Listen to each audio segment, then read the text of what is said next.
Operation Sindoor విజయవంతం వెనుక భారత సాంకేతిక పరిజ్ఞానం మేక్ ఇన్ ఇండియా చొరవ ఉన్నాయని ప్రధాని నరేంద్ర మోదీ చెప్పారు. ఈ ఆపరేషన్ ద్వారా పాకిస్తాన్ను కొన్ని గంటల వ్యవధిలోనే మోకాళ్లపై కూర్చోబెట్టిన విషయాన్ని యావత్ ప్రపంచం గమనించిందని పేర్కొన్నారు.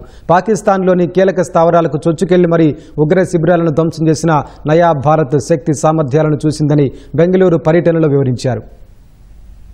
బెంగళూరులో పర్యటించిన ప్రధాని నరేంద్ర మోదీ మొదట 3 వందే భారత్ రైళ్లను ప్రారంభించారు.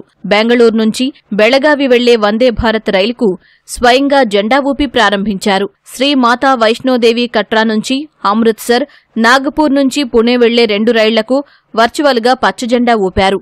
బెంగళూరులో జరిగిన ఈ కార్యక్రమంలో కర్ణాటక గవర్నర్ థావర్ చంద్ గెహ్లోట్, ముఖ్యమంత్రి సిద్దరామయ్య, రైల్వే శాఖ మంత్రి అశ్విని వైష్ణవ్, ఇతర ప్రజాప్రతినిధులు, అధికారులు పాల్గొన్నారు.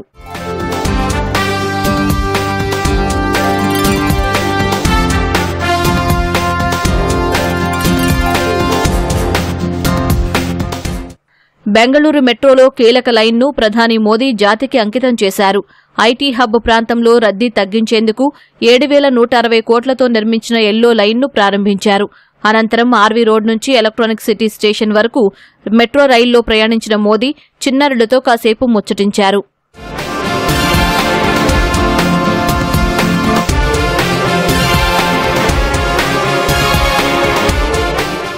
అనంతరం జరిగిన సభా వేదికపై నుంచి 15,610 కోట్లతో చేపట్టిన బెంగళూరు మెట్రో 3వ దశకు ప్రధాని మోదీ శంకుస్థాపన చేశారు.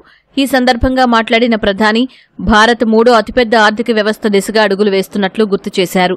సాంకేతిక పరిజ్ఞానాన్ని పెద్ద ఎత్తున అందిపుచ్చుకోవడం సహా ఆత్మనిర్భర భారత్ లక్ష్యంగా పనిచేస్తున్నట్లు వివరించారు.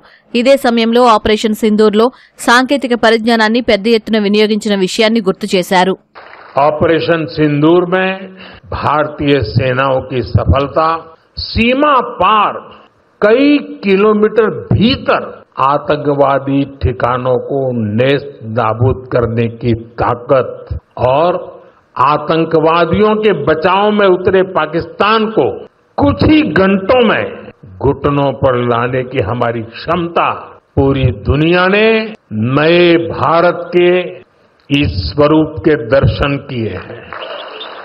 ऑपरेशन सिंदूर की सफलता के पीछे बहुत बड़ी वजह हमारी टेक्नोलॉजी और डिफेंस में मेक इन इंडिया की ताकत है.